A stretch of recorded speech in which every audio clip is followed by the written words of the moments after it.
Достар, сәлем. Бүгін сіздермен өзімнің фирменный салат рецептімен бөлісемін.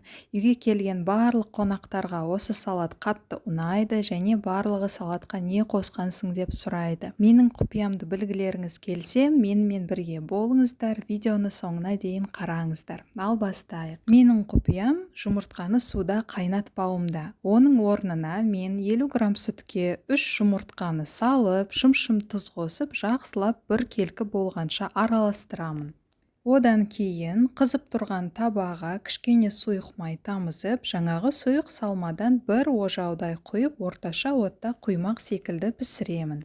Бір ожаудан артық құймаңыздар, себебі қалың болып кетеді, мүмкіндігінше жұқа қылып пісіру керек. Мінекей осылай шамамен 2-3 минуттай піседі. Одан кейін ортаға осылай жинап алып, аударып, екінші жағын тағы да 1-2 минуттай пісіріп аламыз. Сіздерге басында ыңғайсыз болуы мүмкін, бірақ 1-2 рет пісіргеннен кейін қолыңыз тез-ақ үйреніп кетеді. Мінекей сіздерге жақыннан көрсетейін, осындай жұқа құймақ секілді болып шығады. Ал енді көкөністерді дайындайық. Пекин капустасын 2-ге бөліп, видеода көрсетілгендей турап аламыз.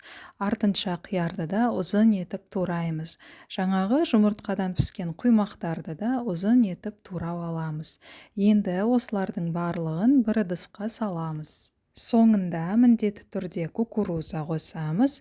Тұздап 2-3 қасық майонез салып, жақсылап араластырып аламыз. Мінекей достар, дәмі ерекше, оңай және жеңіл салат дайын. Сіздерге де дәл осылай дайындап көруге кеңес беремін.